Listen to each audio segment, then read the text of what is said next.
ಎಲ್ಲದಕ್ಕಿಂತ ಮುಖ್ಯವಾಗಿ ಮಾಧ್ಯಮ. ಈ ಮಾಧ್ಯಮದಲ್ಲಿ ಇವತ್ತೇನಾದ್ರೂ ಮನೆ ಕುಂತು ನೋಡ್ಬೇಕು ಪ್ರತಿ ಒಂದು ದಿನ ಅಂತಂದ್ರೆ ಟಿವಿಯಾಗ ಪೇಪರ್ನಾಗ ಬಂದಿರ್ತಕ್ಕಂಥದ್ದೇ ಮಾಧ್ಯಮದಲ್ಲಿ ಓದಿದ್ರೆ ಮಾತ್ರ ಜನಗಳಿಗೆ ಗೊತ್ತಾಗ್ತತಿವಿ ನಾವು ಹೊತ್ತು, ಇಲ್ಲಾಂದ್ರೆ ಗೊತ್ತಾಗಲ್ಲ. ನಾವು ಈಗ ನೀವೇನು ಕೇಳಿದ್ರಲ್ಲ, ಮೇ ಫಸ್ಟ್ ವೀಕ್ ಅಲ್ಲೇ ಇದನ್ನ ನಮಗೆ ಜಾರಿ ತರ್ತಾರ. ಈಗ ನಮ್ಮ ಮಾಧ್ಯಮರು ನಮ್ಮ ಸ್ನೇಹಿತರು ಒಬ್ರು ಕೇಳಿದ್ರು ಜಮೀರಿಯವ್ರು ಇರ್ಬೇಕಲ್ಲ ಅಂತ. ಜಮೀರ್ ಇಲ್ಲಿದ್ರು ಕೂಡ ಜಿಲ್ಲಾ ಉಸ್ತುವಾರಿ ಸಚಿವರು ಯಾರು ಇರ್ತಾರೋ ಅವ್ರನ್ನ ಭೇಟಿ ಮಾಡ್ತೀವಿ.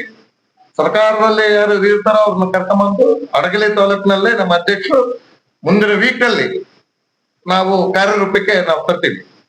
ಎರಡನೇದಾಗಿ ಮಾಧ್ಯಮಿಕ ಮಿತ್ರರಲ್ಲಿ ನಾವು ಕೇಳ್ಕೊಳ್ಳೋದು ಏನಂತಂದ್ರೆ, ಈರುಳ್ಳಿ ಬೆಲೆ ಗಗನಕ್ಕೆ ಕುಸಿತಾ ಇದೆ. ಏನಾದ್ರೂ ಒಂದು ಸ್ವಲ್ಪ ಈರುಳ್ಳಿಯ ಬೆಲೆ ಏರಿಕೆ ಆತಂದ್ರೆ ಗ್ರಾಹಕರ ಕಣ್ಣಲ್ಲಿ ನೀರು ಅಂತ ಹೇಳ್ತಿದ್ದಾರೆ.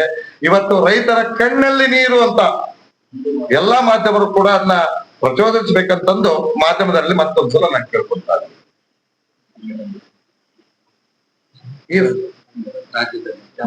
ಇನ್ನು ಹೆಚ್ಚಾಗಿ ರಾಜ್ಯದಲ್ಲಿ ಅತಿ ಹೆಚ್ಚಾಗಿ ಜೂನ್ ಅಥವಾ ಜುಲೈ ಒಳಗಾಗಿನೇ ಸಂಘಟನೆಯನ್ನ ಅತಿ ದೊಡ್ಡದಾಗಿ ಕಟ್ಟಿ ಹೋರಾಟ ಮಾಡಿ ನಮ್ಮ ಎಲ್ಲ ರೈತರಿಗೂ ಒಂದು ನ್ಯಾಯ ಸಿಗುವ ರೀತಿಯಲ್ಲಿ ಹೋರಾಟ ಮಾಡಿ ನಾವು ಸರ್ಕಾರ ಲೆವೆಲ್ ಅಲ್ಲಿ ಹೋರಾಟ ಮಾಡ್ತೀವಿ ಅಂತ ಹೇಳಿ ನಿಮ್ಮ ಎದುರಿಗೆ ಆಶ್ವಾಸನೆ ಕೊಡ್ಲಿಕ್ಕೆ ನಾನು ಇಷ್ಟಪಡ್ತಾ ಇದ್ದೀನಿ.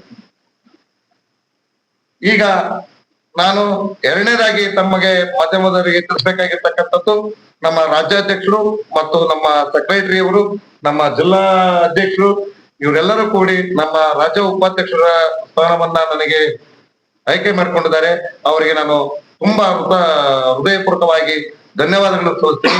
ಅವರಿಗೆ ಯಾವುದೇ ತರಹದ ಕಪ್ಪು ಚುಕ್ಕಿಯಂತೆ ಬರದಂತೆ ನಾನು ನಡೆದುಕೊಂಡು ನಾನು ರೈತರ ಬಗ್ಗೆ ಹೋರಾಟ ಮಾಡ್ತೇನೆ ಅಂತ ಹೇಳಿ ನನ್ನ ಇಷ್ಟಕ್ಕೆ ನನ್ನ ಮಾತನ್ನ ವಿರಾಮ ಮಾಡ್ತೇನೆ.